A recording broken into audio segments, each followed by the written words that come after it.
गणेश जी महाराज की जय। एक समय की बात है, किसी गांव में एक अंधी बुढ़िया रहती थी। वह अपने बेटे और बहू के साथ रहती थी। वे बहुत गरीब थी।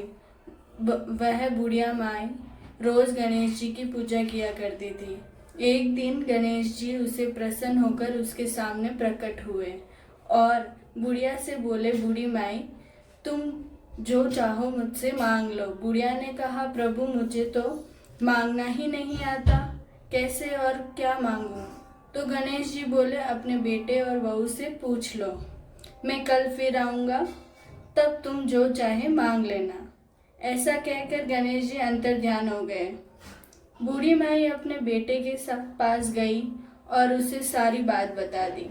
बेटा बोला, माँ अन्न धन और बड़ा मकान मांग ले। बेटे की बात माई को कुछ ठीक नहीं लगी। वह अपनी बहू के पास गई और उससे सारी बात बता दी। बहू बोली, माँ जी ऐसा करो, अपने लिए पोता मांग लो। बूढ़ी माई को बहू की बात भी नहीं जची। सभी की बात सुनकर बुढ़िया पड़ोसन के पास गई और उससे सारी बात बताई। पड़ोसन बोली, अरे बूढ़ी माई, तू क्यों अन्न धन मांगे, तू तो अपने लिए आंखें मांग ले। सभी की बात सुनकर बूढ़ी माई सोच में पड़ गई। अब अगले दिन वह पूजा करने बैठी तो गणेश जी उसके पास सामने प्रकट हुए और बोले, पूछ लिया बूढ़ी माई, क्या मांगना है?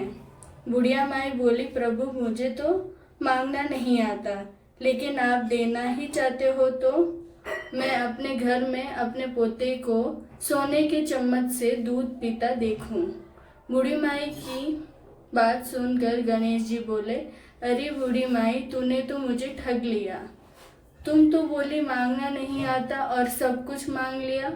ऐसा कहकर गणेश जी बोले, जा बूढ़ी माई, मैं तुझसे प्रसन्न हूँ और सबके लिए और तथास्तु कहकर गणेश जी अंतर्ध्यान हो गए।